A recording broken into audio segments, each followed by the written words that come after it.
Então, boa noite a todos e a todas. Para a gente hoje, então, começar a nossa última reunião científica magna do ano de 2025. A gente vai ter novamente a presença do Dr. Álvaro, vai trazer para a gente um tema. A gente começou essa conversa, já é um tema que vem há muito tempo sendo discutido, mas que muda muito a forma que a gente tem de pensar o doente crítico, né? De entender que a doença crítica começa muito antes desse paciente chegar, não só na UTI, mas antes mesmo de chegar no serviço de saúde, que pode, algumas vezes, não ser prevenido, e até que graus isso pode ser prevenido ou não. E, ao mesmo tempo que ela chega, a gente consegue, de alguma forma, entender que ela continua após esse paciente sair da UTI, sair do hospital, chegar em casa e retornar para a sociedade, mantendo esse grau de criticidade, e qual é o nosso papel nesse processo de planejar esse cuidado, planejar o paciente que a gente entrega para a sociedade, planejar tudo aquilo que a gente faz, focando não só no presente, no dia de amanhã, em montar o nosso plano terapêutico para que ele não só sobreviva, mas também viva, até entender aonde a gente quer chegar com esse paciente depois que ele sair do serviço hospitalar, do serviço de saúde e voltar novamente para a sociedade. Doutor? Obrigado, Vini. Bom, eu acho que eu vou apresentar para vocês hoje um monte de novidades.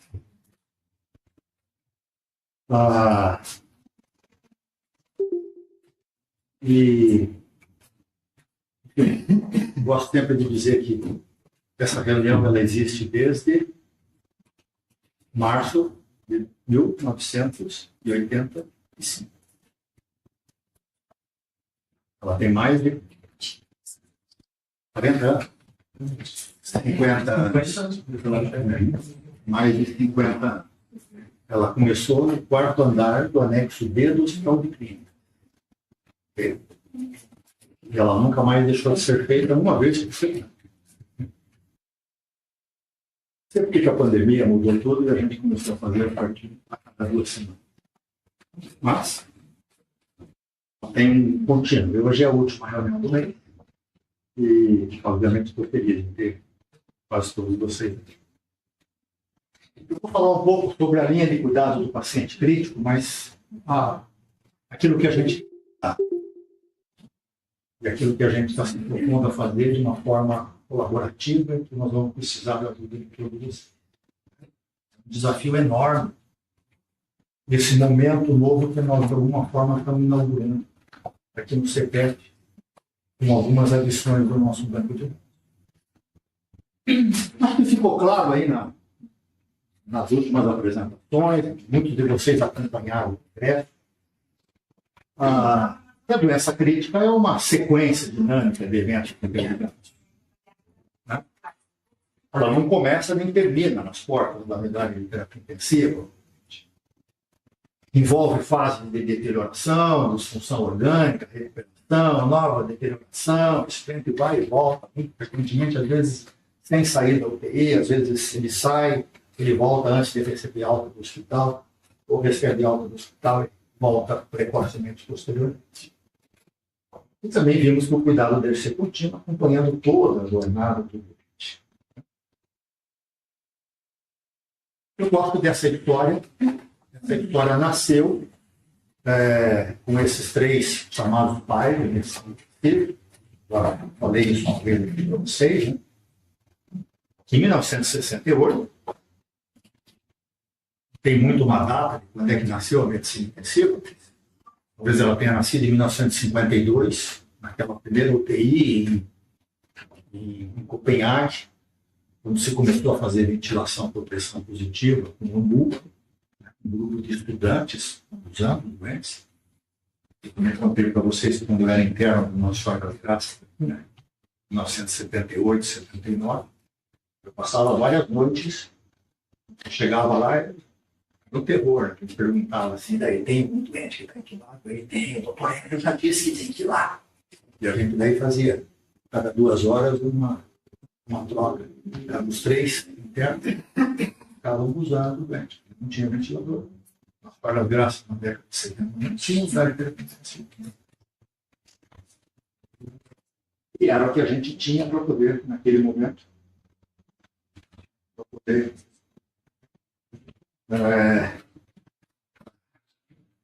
ventilar os doentes, né? Para que eles não morressem, obviamente. Isso foi em 1952, mas não havia especialidade de medicina. A especialidade de medicina intensiva nasceu na década de 80, na década de 60, com esses pais da medicina intensiva. Então, vou voltar aqui. O Max Weil, cardiologista, Peter Stafford, anestesiologista, e cirurgião do trauma, o Schumacher. Eles se juntaram em 1968, num pré-congresso, porque não existia a sociedade, Society of Critical Care Medicine, e eles definiram que eles iam montar uma especialidade que não era baseada em ordem. Não era o pneumologista, o cardiologista, o neurologista, não era baseada em procedimento. Tipo, o cirurgião do trauma, o Schumacher, ou o neurocirurgião, também não era baseado em idade. A pediatria, nem uma situação clínica como é a ginecologia ou obstetrícia, né? Então, gênero ou uma condição, não é a gravidez, a gestação. Mas é uma situação de um doente crítico, de um doente que começa com instabilidade ou risco de se estabilizar em suas condições vitais, isso muito por causa do vaio, né? Ou seja, um doente que tem um infarto agudo do miocárdio, ele é crítico em casa. Começa a ficar crítico a partir do atendimento pré-hospitalar. Ele é crítico na sala de emergência, ele é crítico no UTI. E, consequentemente, tem risco aumentado de morbimortalidade. Se ele está com risco de instabilidade, você já tem instabilidade. Eles criaram um conceito chamado de medicina de cuidados, que não havia até o final da década de 60. Porque a Europa, na hora que internalizou isso não como medicina de cuidados clínicos. A Europa era muito anestesista, muito centro cirúrgico e unidade de recuperação pós-anestésia. Ela chamou aquele momento de um momento em que o doente precisava de intervenções intensivas. Então, as duas coisas meio que se criaram juntas. Mas esse conceito do doente crítico, ele já é relativamente antigo. Esse é um slide que já teve todas as coisas que vocês imaginam, mas ele é da década de 80. Feito por mim quando eu estava no hospital de clínica, no serviço de emergência, que já falava que existia um sistema de atendimento do paciente crítico que precisava de uma fase pré-hospitalar, hospitalar e uma fase de reabilitação. Mas não havia conversa entre eles. Era muito, muito segmentado, né? Era muito...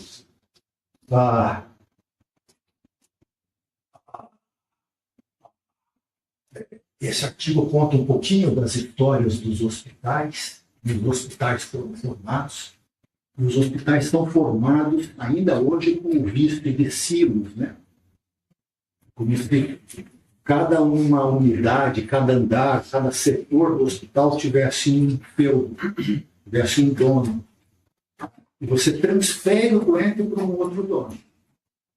Quando ele está na cardiologia, quando ele está na nefrologia, ele não dentro da nefro, quando ele está na neuro, ele não dentro da neuro, quando ele está na cardio, ele não dentro da cardio, e assim por diante. Como se o doente pudesse ser fragmentado. Eu não tenho toda a inteligência do Davi. Eu pedi para a inteligência artificial colocar esse artigo aqui, fazer uma imagem, ele fez essa imagem. Eu não sabia fazer um vídeo, viu? Olha que bonitinho. Parece um silo aqui, né? Que as minhas netas adorariam participar disso. Mas isso cria esse ambiente, de alguma forma, né? Esse cuidado fragmentado que a gente vê hoje, né? Um cuidado focado em episódios e localização, está na UTI, está na enfermaria, cada um é responsável por aquilo, eu sou dono do bem e tal. E ninguém mexe. Você sabe como eu sou contra esse próximo. Quando o doente está na UTI, ele é doente de cá. É um doente que a gente não tem que compartilhar a responsabilidade. falhas de comunicação em transições entre os setores, isso é frequente, atrasos no reconhecimento da deterioração do paciente, consequentemente, né? Você tem perda de informações vitais que impactam no desfecho do ambiente. Corrigir isso não tem sido fácil. Isso daqui é conhecido, esse contínuo. O doente sai da admissão aqui, numa fase da emergência, ele vai para a UTI, depois vai para uma step down unit, ele vai para a enfermaria, depois ele vai para um pós-alta, depois ele eventualmente faz um home care. E em cada um desses locais ele tem alguém que é responsável. E, obviamente, esse cuidado fragmentado traz grandes problemas. Há uma tentativa de tentar corrigir isso, informar dentro das unidades, dentro dos hospitais, esses leitos que possam ser adaptados, né? Uma adaptabilidade da agudeza, da agudização desses leitos, que o doente interna e ele passa toda a trajetória dele aqui dentro. E você vai agregando ou desagregando o que eu tenho que fazer aqui, Marcelo? Tirar o tela.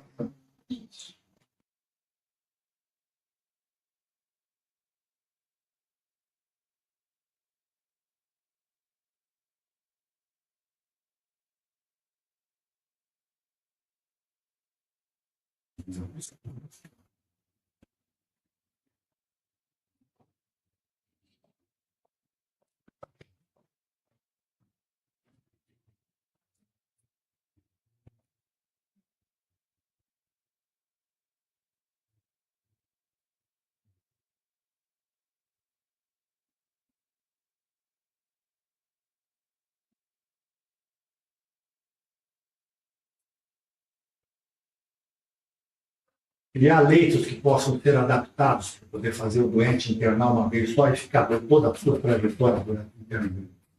Até com o Altemar a gente tinha conversado, né, 2 anos atrás, fazer aquele setor da área 4, tem 20 leitos, e transformar aquilo em 10 leitos de UTI. Né? Ou seja, o doente interno ali, você tem 10 leitos para o doente crítico, mas tem uma área de 20 leitos.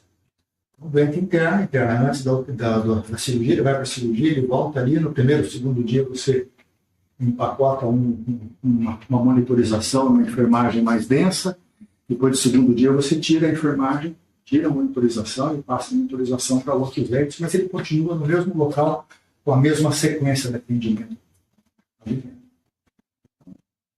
Tem vários hospitais que já estão migrando para isso não é uma realidade nossa. Mas isso, de alguma forma, vai do encontro de você evitar essa fragmentação. Aí surge o tal do conceito de UTI sem paredes, né? Ou seja, expandindo a expertise do cuidado crítico para além dos limites físicos da UTI. Isso para vocês que já é muito antigo, mas se tornou moderninho agora.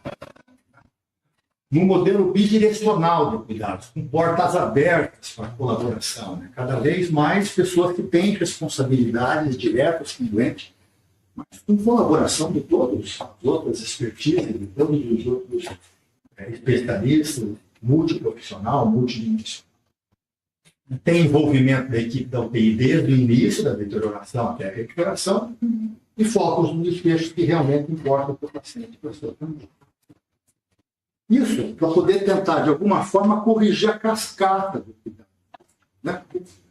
O que o Davi mostrou é de que há cada vez mais uma inter-relação entre essas diversas fases do atendimento do doente crítico. Mas, mais do que isso, é que existe um carry-over. Né? Aquilo que o doente vai ser na emergência é quanto tempo ele ficou em casa. Da forma como ele foi carregado até chegar na emergência. E ele demorou para atender a emergência, não foi mal atendido, ele carrega risco para a unidade de terapia intensiva. Se na unidade de terapia intensiva a gente não faz as coisas no tempo certo, muito provavelmente ele vai ter mais prejuízo no andar. E, consequentemente, na reabilitação no hospital. O grande trunfo da gente conhecer a linha de cuidados é que a gente tem que evitar esse efeito cascadas. Senão a gente está só de alguma forma, entrando na baila, querer descrever um ou outro fator sem ter a intenção de desenvolver, de alguma forma, uma maneira de identificar fatores que possam estar prejudicando, possam estar causando esse efeito cascata e lá na frente aumentando o número de pacientes com PICS e a sociedade demandando mais cuidados da nossa parte. A sociedade lá, no final das contas, acaba... O doente tem ansiedade, ele quer, na verdade, alguém que cuide da ansiedade, que cuide da depressão, que cuide do fator físico. Quando, na verdade, talvez é alguma coisa que precisa ser feito aqui ou aqui que vai ter implicação no doente. Por causa disso, então, essa ideia, a Amanda já tem feito o trabalho dela, né?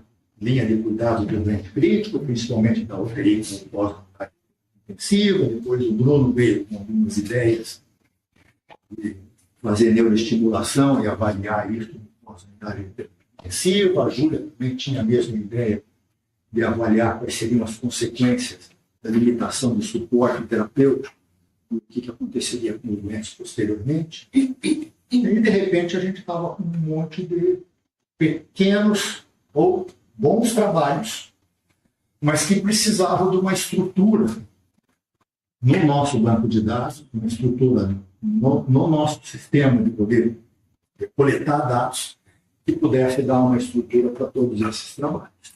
Né?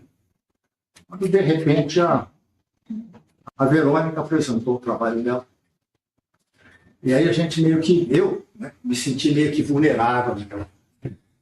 A gente não conseguiria dar a estrutura que você precisaria para poder fazer. Então, a gente começou a discutir isso muito nas nossas reuniões, e aí surgiu a ideia de nós fazermos esse estudo, a linha de cuidado do paciente crítico, né, para poder dar suporte a todos esses trabalhos e entender melhor isso, esse contínuo de cuidados críticos.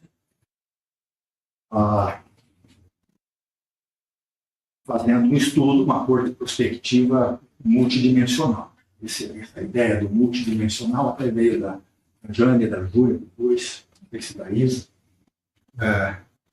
e a gente incorporou isso. Muito bem. Acho que não tem nenhuma novidade. Quem entende de PICS aqui é a Amanda, né? A Amanda que tem que dar as nossas aulas de PICS. Mas acho que todo mundo que estiver envolvido com a linha de cuidado do doente crítico precisa de conhecer o estudo da Margaret Regin e do Elias White, né? Publicado no New England em 2023. A Margaret foi quem praticamente deu um toque a PICS. Um artigo, ela é de Toronto, esse pessoal do Toronto são muito bons em SARA, e eles começaram a tentar entender o que acontecia com os doentes de SARA em 2005, depois que eles saíram da unidade intensiva. E numa primeira publicação, ela mostrou que 6 meses depois que os doentes recebiam alta com SARA, havia uma grande quantidade de pacientes que ainda não haviam voltado para a sua atividade de trabalho, não haviam recuperado o seu peso, sua atividade física, que eram as coisas principais que eles estavam medindo na turma. E isso explodiu a PICS. A PICS deve ter sido cunhado no final da década de 2000. Eu quando comecei, nos meus 20 anos, nunca ouvi falar. Aliás, são 2 doenças que a unidade de terapia intensiva criou. Né? A primeira é disfunção e falência de múltiplos órgãos. Havia disfunção e falência de múltiplos órgãos antes do UTI. O doente morria da primeira disfunção. Né? O segundo é PICS. Né? Pela própria definição de PICS, ele precisa estar internado dentro da UTI. Então, acho que ela é uma doença que até nós estávamos conversando hoje, né? Qual é a causa? Enquanto a gente não souber a causa da pica, a gente não consegue mudar muito a etiologia lá. Né? A gente trata muito os sintomas. Mas nesse momento a gente precisa de entender essas diversas dimensões da pica, as diversas formas como esses doentes evoluem aí ao longo. Então, nós viemos para o nosso banco de dados. Esse é o banco de dados que vocês têm hoje. Na verdade, é o banco de dados que começa no dia 1º de dezembro, né? É o mesmo banco de dados que eu peço para vocês, de que vocês coletem 3 dados adicionais do banco, sistematicamente. O CEP de moradia do doente, que geralmente está no endereço que o doente tem. O doente traz nas procurinhas, mas ele precisa de vir para cá, porque nós não conseguimos encontrar, certo? A escolaridade do doente. Isso já está com as diversas alternativas que ele pode escolher ali. E a religião. Esses 3 dados vão fazer parte do nosso banco de dados. Eu peço que vocês escolham eles sistematicamente. Com os 28 mil doentes que nós temos no nosso banco de dados, nós conseguimos fazer mais do que 50 trabalhos. Né, Verônica? Você que apresentou lá. Mais do que 100 trabalhos? 113. 113. De 2017 para cá. 2017 para cá. E Publicações? publicações? 82. 82. 82. Ok? Conseguimos formar a Carol, já é mestre, a Letícia, a Laura e o Pouso, que vão ser mestrandas aí até fevereiro. Né? Depois vem o Vini, e vem vários outros. Então, o banco de dados nos é muito útil em várias dimensões. Mas nós estamos fazendo uma outra, fazendo uma expansão desse banco de dados. Então, essa expansão desse banco de dados, ele vai incluir uma avaliação pós-unidade de terapia intensiva com 2 escalas que vão ser feitas via telefone 30 e 90 dias depois. Que não será feita por vocês. Né? Ela vai ser feita pela Aline. A Aline está conectada, Carlos, você sabe? Não. E esse banco de dados vai ter uma base para a gente poder fazer vários outros estudos. Esse CUDAS e o POL, ele não será feito de forma sistemática para 100% dos doentes. Nosso estudo, a nossa força, ela sai de uma população de todos os doentes internados. Uma população acessível da Santa Casa, do INC e do papel, mas serão só os pacientes com mais entre 18 e 80 anos. Isso nós temos que mudar, né? Porque vai ser um doente de foco. Nós vamos colocar aqui as fragilidades e a idade, né? Mais do que 2 no sopro.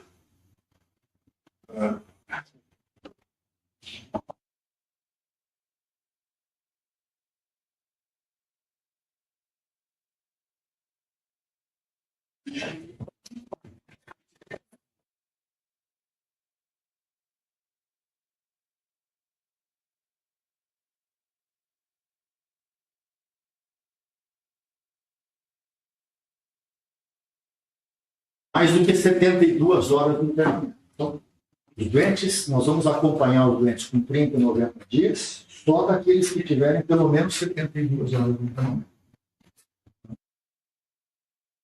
E vamos excluir os doentes com doença crônica grave, aqueles que tiverem expectativa de vida de menos de 3 dias, após alta difícil, aqueles que negarem TCLE, porque nós vamos precisar aplicar o TCLE para todos esses doentes. Numa amostragem consecutiva. O banco de dados continua do mesmo jeito, só acrescentando CEP, escolaridade e religiosidade. E para esse grupo de doentes com mais de 72 horas, não tendo os critérios de exclusão, nós vamos ligar 30 e 90 dias depois. Para poder fazer o quê? para poder analisar. Nós vamos retirar o sangue desse lugar. Vamos deixar guardado. Para poder analisar no dia do internamento, no dia do TCLE, 72 horas. No 17º dia. No 14º dia do internamento, se ele ainda continua internado, nós vamos medir leucócito e linfócito. Já sai mas é uma tentativa de analisar o seu estado imunológico. A relação leucócito-linfócito, interleucina 8, interleucina 10 e neurofilamento, a cadeia leve, para poder analisar o grau de injúria cerebral, isso provavelmente está relacionado no grau de PIX posteriormente. E a enfermagem vai coletar principalmente a aplicação do protocolo ABCDF. O protocolo ABCDF é a única intervenção hoje que a unidade de terapia intensiva pode fazer e certamente diminui a incidência e a gravidade de PICs posteriormente. A Ana Capelli, que está aqui, que é a nossa diretora lá da casa,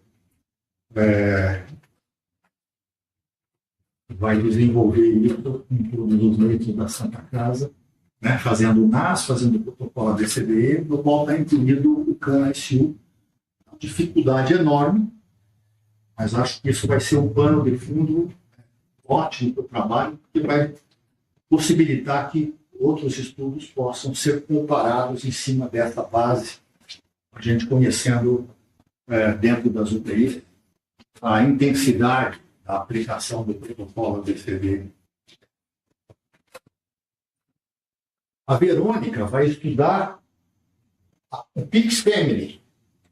Né? O PIX Family faz parte do protocolo ABCDE-EF, mas a gente vai tentar entender mais o que está acontecendo, na verdade, quando um doente interna, qual é o estresse que isso traz para a família do doente durante o internamento e durante a PIX, posteriormente, 30 e 90 dias depois.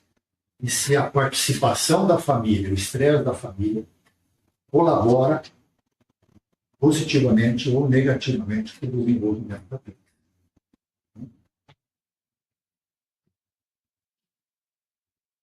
A Júlia vai estudar de uma forma mais de perto a transição de cuidados dentro da unidade de terapia intensiva. A gente já fez um pouco nisso, a transição de cuidados, com o estudo da Letícia, mas agora, como a gente vai ter dados praticamente diários do doente, nós vamos tentar entender melhor por que vocês, num determinado momento, saem de um SARI A para um SARI B, de um B para um C, de um C para um D, volta de um C para um D, né? E principalmente, agora nós vamos ter a oportunidade de poder ver daqueles doentes que sobrevivem à limitação de suporte, o que acontece com eles 30, 90 dias depois, qual é a repercussão que isso tem.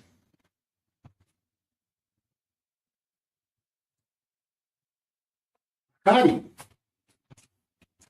vai estudar a boca desses doentes. Né?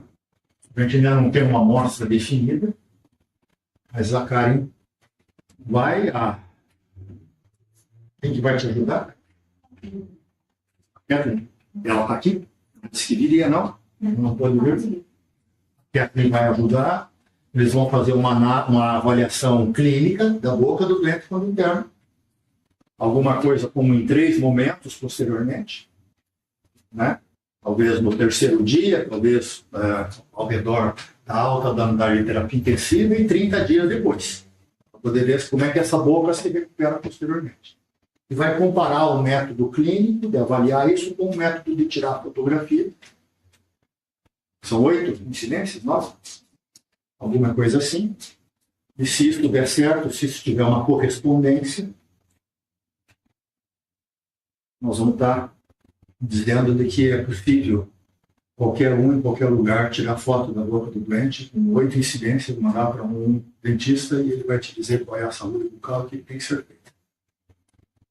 Mesmo posteriormente, em 30 dias depois.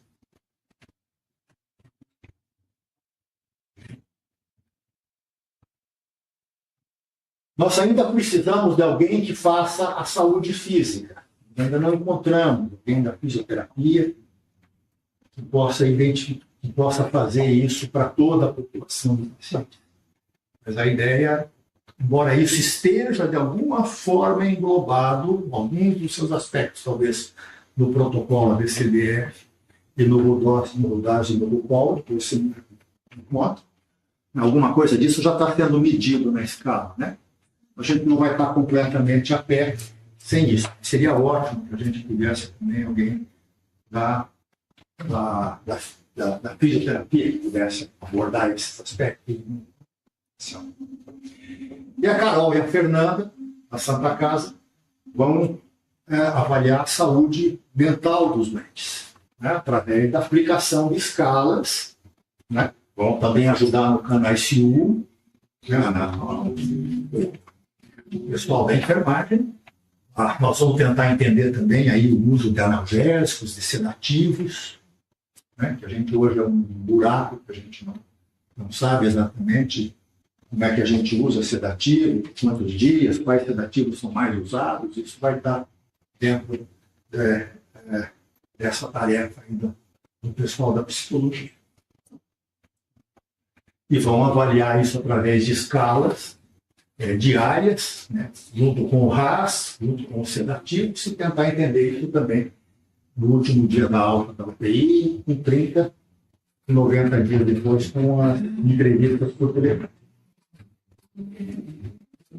E a doutora Lívia, diretora lá da Santa Casa, também quer participar disso. E a ideia é de que a gente possa levantar custos desse país. Né? A Giane veio com uma ideia aí muito boa, fizemos aí 2 reuniões, até me mandou um projeto de protocolo que ainda não pude ler. Né? Mas a ideia é que, como a Santa Casa hoje tem os custos globais das unidades de terapia intensiva, a ideia é separar esses custos por cada unidade de terapia intensiva e comparar com os nossos dados do banco de dados, com o número de dias de ventilação mecânica, número de diálises, número de doentes com uma determinada condição e outra, e ver de que forma os custos possam estar comparados com isso. Como nós vamos ter os dados, obviamente, depois dos médicos pós-unidade de terapia intensiva, esses custos geram cargas maiores, quais os benefícios que eles eventualmente podem causar para os doentes com 20 e 90 dias. Enfim, nós vamos ter uma oportunidade, cada uma desses dados, eles são possíveis hoje de se fazer uma revisão da literatura, e tem vários artigos comparando saúde mental na UTI e PICs depois, NAS e PICs depois. Né? Mas você não tem um estudo que compare todas essas variáveis na mesma população, no mesmo grupo. Capacidade que nós teremos de poder controlar variáveis de confusão, estudando todas essas variáveis no mesmo grupo de doentes, é enorme. Né? Ou seja, nós vamos poder analisar numa corte única múltiplas variáveis que influenciam o desfecho até 90 dias. Alguém pode perguntar por que 90, gente? Talvez tivesse que fazer 180. Não sei se a gente tem perna nem para poder fazer 30, um monte de ligação telefônica. A gente tem que começar de algum jeito, ver como é que, se isso está funcionando, começar a aplicar as escalas. Ela é uma inovação, avaliar todos esses fatores simultaneamente nos mesmos doentes. Se alguém tiver interesse, eventualmente global algumas coisas, por exemplo, ainda cabe espaço para alguma coisa de nutrição. Como é que foram os aspectos nutricionais do doente durante a unidade de terapia intensiva e qual é o impacto que isso traz posteriormente? Junto com os outros fatores. Esse número está correto? Será que a gente incluiria 40, 50 doentes por mês? Sim. Mas não é essa faixa. São doentes com mais de 72, precisa tirar o critério de inclusão. Nós estamos falando de uma população de um ano redor de 500 doentes. É um passo gigantesco. Se eu preciso de apresentar isso para vocês, a gente precisa de fazer isso junto.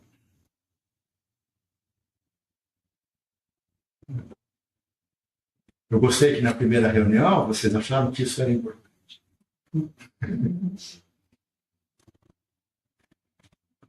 Ou seja, nós estamos buscando uma compreensão global integrada da recuperação do doente crítico. E sem uma intervenção nesse momento. Mas tentando entender um número bastante grande de variáveis que possam trazer, eventualmente, benefícios na O objetivo principal é identificar fatores preditores de desfecho, mortalidade, qualidade de vida, reinternamento em 90 dias após a alta do TI, considerando um conjunto multidimensional de variáveis clínicas, funcionais, psicossociais e econômicas. Isso está no protocolo que vocês escreveram. O estudo LCPC, esse é o nomezinho que a gente tem agora, né? Linha de cuidado do paciente crítico. Posso já dizer? Talvez Continuum of Critical Care Study, essa seja um acrônimo. Continuum of Critical Care é CCC Study, ou C3 Study, C3 Study. Esperar. Aí, colocado para a gente pensar se a gente vai ensinar. É um estudo colaborativo, para poder mapear essa jornada completa, conectando diversas áreas de expertise para uma análise sem precedente. Insisto, como eu escrevi lá no chatzinho nosso, que ele só é possível com empenho e colaboração de todos. E as nossas reuniões iniciais, que a gente tem feito, principalmente nas quartas-feiras, a gente já vê que existe um grande comprometimento do pessoal que já entrou dentro do estudo. Né? O compromisso é fazer essa coleta, né? Porque tudo que a gente fez até agora, exceto a corte do Covid, foi uma corte histórica. Nós lidamos com um banco de dados, com dados que já são coletados. Essa corte é uma oportunidade, desse segmento, de fazer uma corte prospectiva. Consequentemente, com dados que possam ser mais complexos, mais temporais e mais apurados. Porque vai estar todo mundo olhando para os dados. Né? Puxa vida, essa parte não deve estar certa. Esse sofá aqui não está legal. Ah, está faltando esse dado aqui. Esse doente teve uma complicação infecciosa e não está lá no final. E assim por diante. Ou seja, um monte de gente se responsabilizando pela acurácia, pela temporalidade e pela completude. Nós ainda temos alguns passos, eu estou terminando, para finalizar e integrar o protocolo de cada uma das áreas da pesquisa. Nós temos 2 ou 3 semanas para poder finalizar isso. Né? A gente precisa de dar entrada ao CEP, algumas coisas ainda precisam ser aprovadas, mas a gente já tem a aprovação da grande maior parte. Né? A gente já vai contar ali. Está faltando. Tem um treinamento unificado da equipe de coleta de dados, né? Principalmente dos nossos fellows. Vamos fazer reuniões com vocês, que a gente vai precisar de vocês para poder coletar esses dados, principalmente mais completude, temporalidade, apuração dos dados. Eu sei que vocês já fazem isso, mas sempre dupla checagem é bom. Nós vamos começar a fazer isso a partir de 1º de dezembro.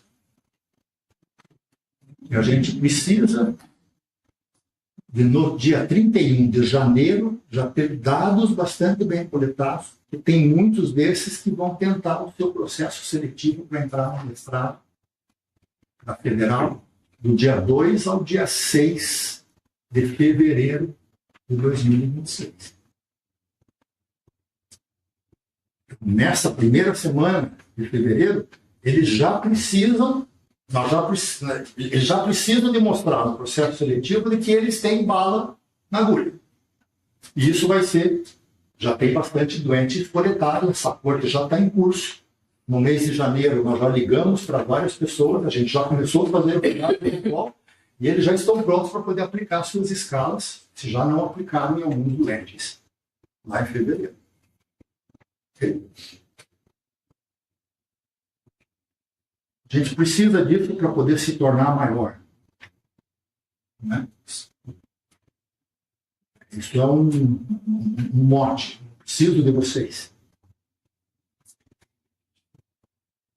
Então, a partir do dia 1º de dezembro, nosso banco de dados já é um banco de dados novo. Okay? E o rodar seu protocolo é responsabilidade nossa.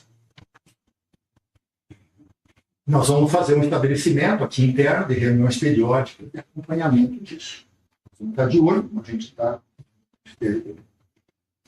Quero fazer um agradecimento a todos os pesquisadores e colaboradores, suas equipes, paixão e expertise de vocês são o motor desse projeto. Bonitinho, né? Você sabe que isso não é demagogia. É um reconhecimento, obviamente, mas ao mesmo tempo, sejam todos bem-vindos nessa jornada. Okay?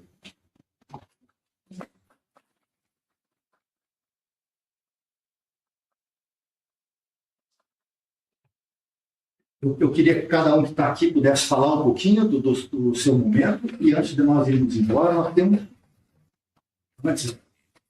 Vai ser a última, mas não vai ser a menos importante. A Bruna vai falar do seu projeto de doutorado, né, que vai correr em paralelo, e que é muito importante para nós, que vai começar agora. Bom? Dani, acho que você é primeiro. Eu só tenho gratidão, assim, esse projeto que eu acho que nasceu ao ver o trabalho importante da Amanda, começou ali, né? A gente viu esses resultados, a gente vai ver com certeza muito mais resultados desse trabalho da Amanda de PIX, e juntando esse projeto lindo dela com vontade de outras pessoas, da Júlia, do Bruno, de todos aqui da Verônica, da Karen, a gente viu a necessidade, né, de uma linha de pesquisa, assim, que a gente possa ser fortalecida. É uma linha de pesquisa que englobe todas essas vontades, desejos, e a gente fez uma equipe, a Isadora, agora nova integrante também, Marcelo ajudando tudo na parte estatística, enfim, uma equipe comprometida a fazer acontecer. Então, a gente acredita que vai ter muito trabalho. A gente depende muito da colaboração de todo mundo aqui. A gente vai estar em contato com vocês, falando qual é o paciente que entrou no estudo, dando suporte também, não só de ver se os dados estão entrando no Redcap, mas de suporte assim, que você precisa de mais ajuda, enfim. Eu acho que é um trabalho colaborativo muito bonito que está começando aqui no CPET. E que, lógico, a gente vai ter muitas entraves no meio do caminho, vai ser bem difícil, porém, eu acho que o resultado disso tudo, o fruto que a gente vai colher, vai ser um fruto bem bonito, como a Amanda já está colhendo no trabalho dela. E, claro, como o Davi colocou na primeira apresentação, o paciente no centro de tudo. Então, pensando assim, no que a gente traz de benefício para esse paciente. E foi muito legal ver no CBMI que muitas palestras e estudos estão colocando a PIX como algo importante, então a gente está dentro de um hot topic. Então, acho que esse é o momento de realmente a gente apostar a nossa energia e força nisso, e todos que estiverem aqui colaborarem e ser uma peça fundamental nessa pesquisa. Eu só tenho a agradecer a todo o apoio da equipe, né, porque acho que ninguém aqui fez nada sozinha, foi um trabalho em conjunto. E o Dr. Álvaro pela oportunidade também de a gente colocar nossas ideias aí na prática. Eu acho que é bem legal. Eu faço menos do que vocês merecem. Amanda.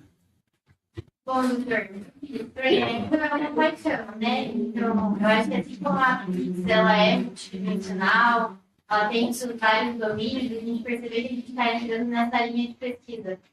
Fazendo isso a muitas mãos, isso é muito importante e muito bonito como grupo, assim, enquanto isso nos fortalece, enquanto a gente une várias especialidades, né, a questão da especialidade, a questão da odonto, a questão da físio, então, mais do que nunca falar sobre PIX de forma multidisciplinar.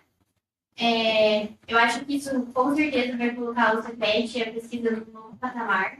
Realmente fazer esse grande estudo de segmento vai ser um desafio, mais do que fazer prospectiva, essa questão de retorno telefônico é algo assim, relativamente novo para nós. Contato telefônico pós-aula, muitas vezes a gente perde aquele vínculo com o paciente, então de que forma a gente vai garantir essa aderência? Então, acho que isso vai ser um desafio que a gente vai superar, isso vai ser tranquilo, mas isso com certeza vai colocar a pesquisa num novo patamar. Em relação às possibilidades, né, até dando ideias para quem quiser se juntar ao projeto, fora essa questão da parte de nutrição, algo que também está muito relacionado à PIX e que é uma coisa relativamente fácil de a gente coletar, é a polifarmácia. Tá? E aqui, polifarmácia, não só como classe medicamentosa, mas como número de comprimidos dia. Então, se a pílula de 12, vou contar lá como 2, mesmo sendo a mesma classe. Então, isso está relacionado muito com fragilidade, mas também com uma perda de funcionalidade. Veja que não é um dado muito difícil para a gente coletar, e seria talvez uma outra aba para mais alguém entrar no projeto do guarda-chuva. Acho que é uma honra fazer parte, eu agradeço muito pela possibilidade, desde o Affection, né, que foi o comecinho do meu amor por isso, a oportunidade que eu agradeço pela pesquisa também, e acho que vai ser um desafio que a gente vai conquistar. Obrigado, Nandinha. Acho que você aí abriu esse caminho e fez todo mundo de alguma forma. Puxa vida, quero fazer a mesma coisa. Júlia. O aprendizado, ter parte dessa elaboração desse projeto, enfrentar todos os pequenos desafios, assim, a pesquisa, assim, acho que começa com divisão de literatura e pensar o que está faltando ser respondido e o que a gente precisa olhar. Não é só fazer trabalho por trabalho, tem que ser alguma coisa que vai contribuir para o paciente, né? Vai fazer alguma diferença para ele.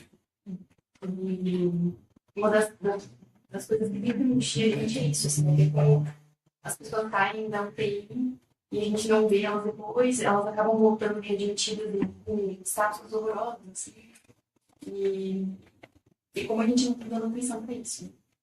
Uma coisa que a gente vai tentar ver são as necessidades paliativas não atendidas. Então, pacientes que têm exemplo, aquela pergunta de surpresa, né? Você se surpreenderia se o paciente morresse no ano, e aí se isso não surpreender, por que é que esse paciente não vai entrando em cuidado paliativo? Né? Porque não está sendo discutido sobre isso. Então, uma das ideias que esse projeto vai conseguir ver é isso também. Né? E aí ver a qualidade de vida depois de 90 dias, e ver se de repente, será que se a gente às vezes levar alguma pessoa que tem necessidade paliativa mais na grandeza, será que isso às vezes traz mais qualidade, né? Ou ser agressivo, será que é algo que organiza isso? Então, vai dar para identificar muitas dúvidas. Assim, Legal, você já vê que cada um já está pegando o seu, né?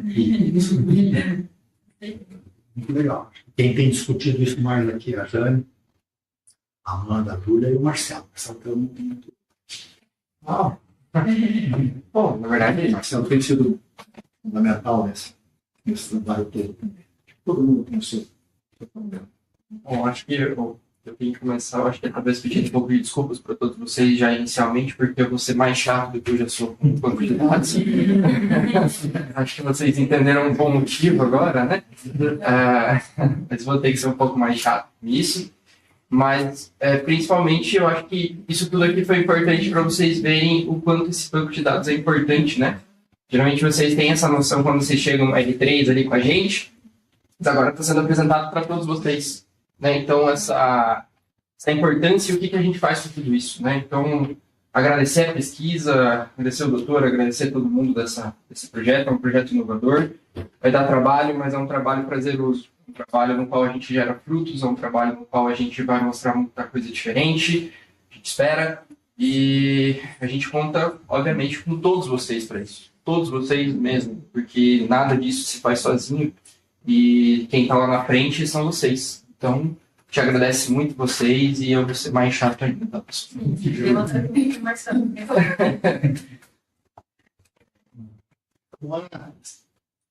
Falar um pouquinho da parte de enfermagem, que acho que é fundamental. recentemente se aderiu ao grupo, a gente ficou muito feliz. Agradecer primeiramente, né, em nome da cidade online, os psicólogos, a doutora Lívia, que conseguiu estar aqui. Mas é muito prazeroso para a gente poder fazer parte do grupo tão seleto, né? Eu sou enfermeira, atuo hoje na direção assistencial do Cine Casa, eu cuido da parte da enfermagem e da equipe multi. Então foi uma honra ter recebido esse convite e eu acho que vai casar com o que a gente busca hoje. O Luiz já falar conosco, o doutor Luiz Arthur. A gente busca esse cuidado centrado no paciente, né? Trazer essa qualidade assistencial. Recentemente refizemos todas as análises revisão dos indicadores, né? Essa semana. Então, sempre buscando esse cuidado com o nosso paciente e essa qualidade assistencial. Vai dar um pouquinho de trabalho, porque são 70 leitos, né? E eu estava pensando aqui agora, se mais 10 dá um tempo. Não sei se vai entrar esses leitos, seriam 80 leitos. Também não sei. Não sei, A gente tem lá um braço, que talvez a gente queira coletar dados pré-internamento na UTI, mas isso não está. Vamos desenhar ali em conjunto, né? Os psicólogos, porque a ferramenta praticamente vai ser a mesma, acho que não vai ser difícil da gente conseguir montar estudando. Então, esse também é uma fisioterapia. Que a gente pode pensar em alguém lá dentro da Santa Casa também. Já pensei em alguns nomes aqui, eu posso trazer para a reunião de quinta-feira, se me permite. Ótimo. E sei que eu estou muito feliz da gente trazer essa qualidade assistencial para os nossos pacientes.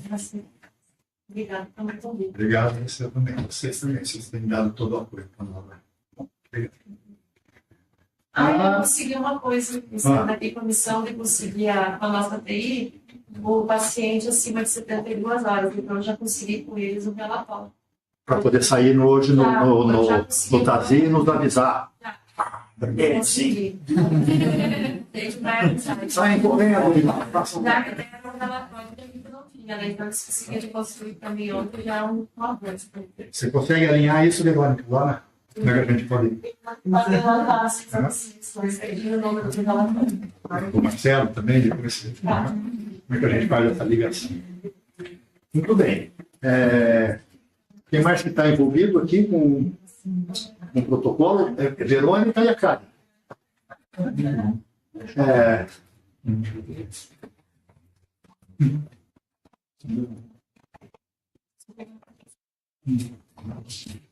Bruno, eu esqueci, mas eu vou. Agora que eu me lembrei. Então, eu vou falar. A gente tem dentro desse projeto, acho que eu pulei ali, né, acho que quando o Bruno trouxe esse projeto para nós, né, da neuroestimulação, acho que foi em julho. Julho, né? Também mobilizou todo mundo da pesquisa e a Jane, Marcelo, o pessoal da pesquisa já quis fazer disso um projeto para o CNPq, né? Nós temos lá um projeto no CNPq, para eventualmente conseguir uma verba. Já tivemos um sim, agora tivemos um não. Já veio a resposta definitiva? Ainda não? Dia primeiro. Dia primeiro. Nós estamos esperando. De qualquer forma, o Bruno tem uma experiência grande, já prévia, como engenheiro, eletroestimulação, em animais de experimentação, e quer fazer isso agora em humanos. Chegaram a fazer? Conta um pouquinho. Eu trabalhei na faculdade na Universidade Federal de Pelotas, onde, coincidentemente, eles precisavam de um equipamento para o meu TCC da engenharia. Então, eu fui 900 km para estudar, saí de Curitiba para ir para lá, e eles faziam estimulação com ratinhos, né? Fazendo ensaio animal. Eu não tinha ninguém da engenharia para fazer essa aparelhagem, e era o meu TCC da engenharia, coincidentemente. E aí a gente fez esse estudo lá, né? A gente tem implementação internacional de estimulação, que foi em São Paulo em 2017. E a equipe de Porto Alegre, que era um braço, começaram a fazer. Eles estavam fazendo a parte de analgesia, com dor, enfim. Até o doutor lá que é anestesiologista e faz esse acompanhamento nesse sentido. São Paulo também é muito forte, principalmente para doenças psiquiátricas, né? Ansiedade e depressão.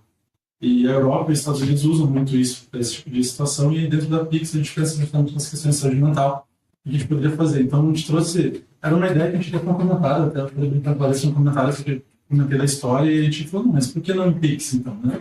E a gente começou a estudar, fazer revisão de literatura, e a gente viu que encaixava. Então, primeiramente agradeço ao Dr. Álvaro justamente por ter confiado, ter acreditado no projeto, o CEPED como todo, toda a equipe de pesquisa, coordenadores que a gente veio começando. Até com o Dr. José também, que ele, sem saber, ele teve uma conversa lá em março, que ele me alavancou para alimentar essa ideia. E a doutora Mônica já sabe também, isso já abertamente já começava sobre a questão do Pix, até explicar, assim, de fazer alguma coisa nisso, de questionar essas ideias. Então, teve essa soma, cada um teve uma soma desses fatores. Então, eu agradeço a todos vocês em relação a isso. Então, nossa ideia é tentar fazer um ensaio clínico nesse sentido. Temos que arrumar um jeito de fazer isso acontecer. Bom. Verônica? Então, assim, o CEPET já fez muita coisa, já fez muita pesquisa, mas sem dúvida o projeto de linha de cuidado vai nos colocar em outro nível. É bem diferente do que a gente fez até hoje. E é muito bonito de ver, né? A gente começar a olhar para esse além do internamento, né? Olhar para aquilo que vem depois. Assim, é um projeto grandioso, vai precisar realmente de trabalho, de esforço, manter esse rigor científico que o CEPET já tem feito. Mas o que é bacana é que são muitas mãos envolvidas, né? E muitas mãos comprometidas. Então, vai dar muito trabalho, sim, mas eu tenho certeza que vai dar muito certo também. A gente vai ter muitos frutos daí. Mas o que você vai fazer? Bom, eu estava conversando bastante com a Giane sobre isso, né? A Giane adora criar a escala das coisas, então, cada vez que eu converso com ela, vai criar uma escala nova. Mas eu vou trabalhar sobre a PixFamily, examinar as variáveis que influenciam no desenvolvimento da PixFamily com foco em espiritualidade também. Até pensando na questão de serviços de capelania, da intervenção durante o treinamento, que no pós-aula possa ter alguma referência, a gente vai avaliar isso no desenvolvimento da Pix. E mais tarde que a gente me viu ali, eu acho que vai estar curado. Mas basicamente assim.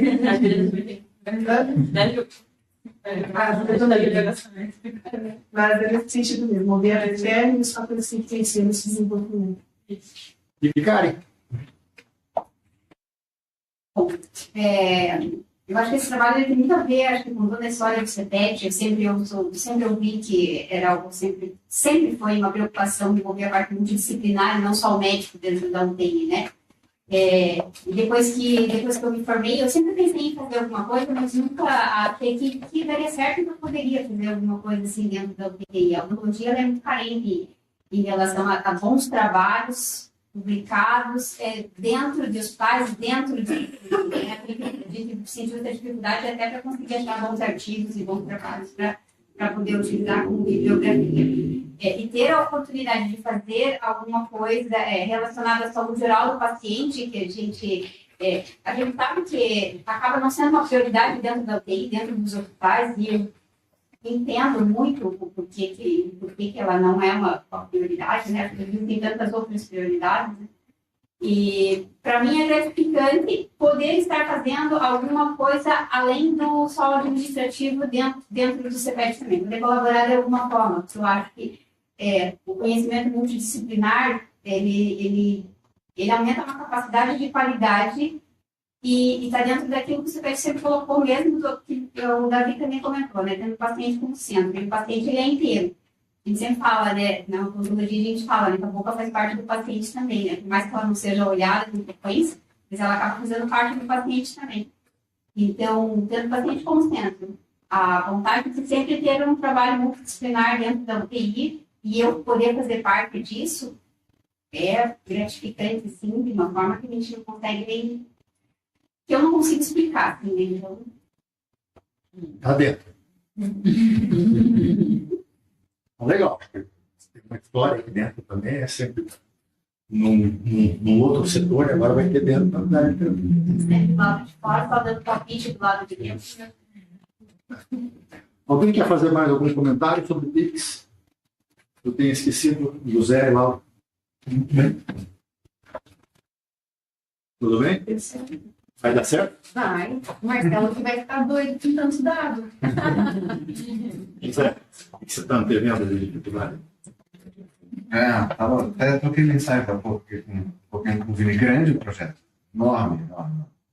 Precisa mesmo de ajuda de todo mundo, assim, num olhar muito grande. E é legal, o produto dele vai ser muito legal, né? Olhar para esses dados depois, assim, entender o impacto da doença grave, do cuidado intensivo no desfecho desse doente revisando indicadores, a gente falou um pouco sobre isso, né? Não está mais no morrer ou viver, não está mais no trata, não trata. É muito mais do que isso, né? E a gente consegue, talvez, esse trabalho consiga mostrar para a gente, dissecar para a gente ali o impacto de cada aspecto do cuidado do paciente grave na sua qualidade de vida após UTI. Sinto falta da fase pré-UTI mesmo, de fato. Sinto falta dela. Precisa fazer uma força para isso acontecer. Todos esses dados que estão coletados, você acrescentar dado do NIR, dado de pré-internamento, seria ótimo. Acho que é execuível. A gente conversou outro dia brevemente sobre isso e vou queimar uma caranhola aqui para fazer isso acontecer. E sinto falta também falta do dado pós-UTI hospitalar ainda, né? De certa forma, a gente sabe que as intervenções pós-UTI ali, elas têm seu impacto importante no desfecho, na qualidade do paciente, né? Então, senti falta dos dois aspectos. Mas isso aí eu não sei quem já se debruçou, leu um pouquinho sobre valor em saúde. Isso aqui é valor em saúde na veia, total, isso aqui. A gente só não consegue enxergar, né? Valor em saúde, quando a gente olha as linhas de cuidados habituais hoje, eu trabalhei em algumas, né? Com cirurgia ortopédica, cirurgia urológica, é um paciente que ele sai de uma queixa comum, tem diversas variáveis e desfecho no final da história, né? E ali a gente consegue medir o impacto das decisões do cuidado. Aqui é o contrário total, né? Fiquei pensando aqui, né? Esse cara vem de vários caminhos e passa por um funil, né? E a gente costuma olhar para todos, e acho que faz sentido olhar para todos de uma mesma forma, mas o produto que a gente entrega depois é diferente, a gente precisa entender isso e como a gente impacta na vida do paciente. Muito legal. Contem comigo da forma que eu puder ajudar, seja na fase de coleta, na fase de análise de dados, a gente pensar no que fazer depois. Muito legal. Parabéns. 10 minutos ainda. Tá bom? Então, esse é um dos projetos. A gente tem um outro projeto, que é um ensaio clínico randomizado. A gente fez um ensaio clínico randomizado, meio assim, meio que na marra, na época do Covid. Foi cloroquina e não cloroquina, 5 vezes. Então a gente se orgulha. A gente mostrou que cloroquina aumentava a insuficiência renal e, enfim, tinha um desvio a favor de mau prognóstico dos doentes. Tudo está sempre publicado assim. Pode. Mas a gente tem, assim, um outro desejo de começar a fazer ensaio clínico. E a Bruna trouxe uma vontade de fazer ensaio clínico. O ensaio clínico randomizado é muito diferente do que a gente já tem feito. Não só diferente, como precisa de uma expertise que eu não tenho. E a gente, então, foi buscar uma assessoria, né, uma consultoria do Alexandre de Biasi, que fez várias reuniões conosco, que ajudou a Bruna a desenvolver o protocolo dela. O protocolo dela já está aprovado no CEP. E está para poder começar, Bruna.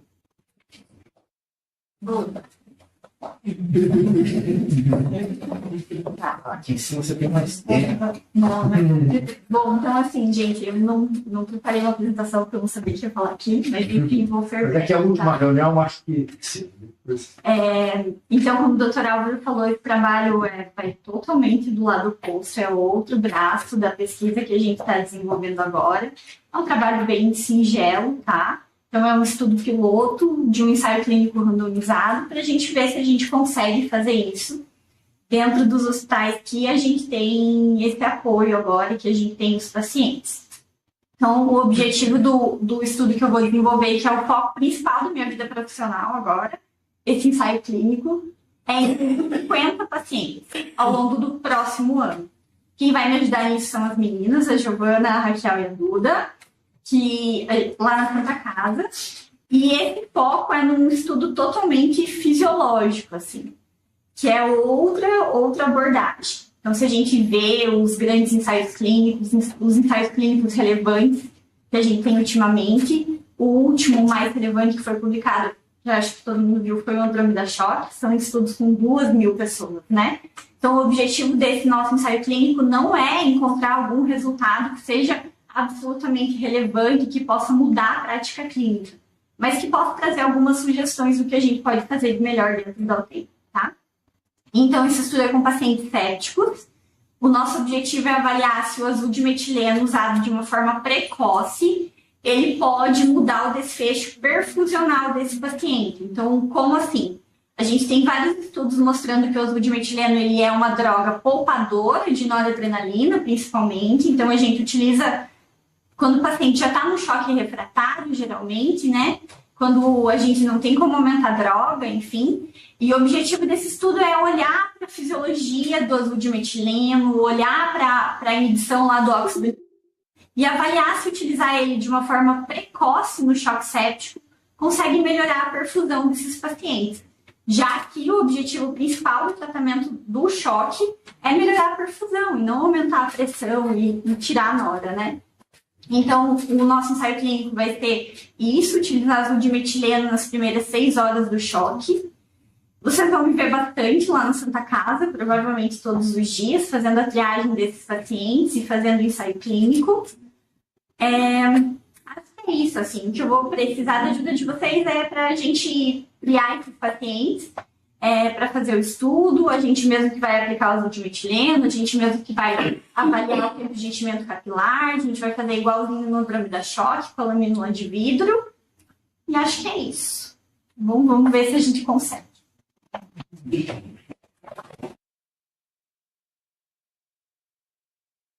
Tudo bem, porque também é uma prestação de contas que eu faço, sabe? Assim, quando eu peço para a gente fazer o banco de dados, todo o esforço que a gente faz aqui é para poder trabalhar aqui o tempo todo. Mas eu sou muito feliz de ter uma equipe hoje completamente reestruturada de coordenadores que possam estar na beira do leito junto com vocês, né? Claramente tive. Mas a gente está andando para frente. A gente quer fazer mais coisas. Precisamos fazer a tarefa de vocês e venham juntos. E a gente tem bastante coisa para poder conseguir.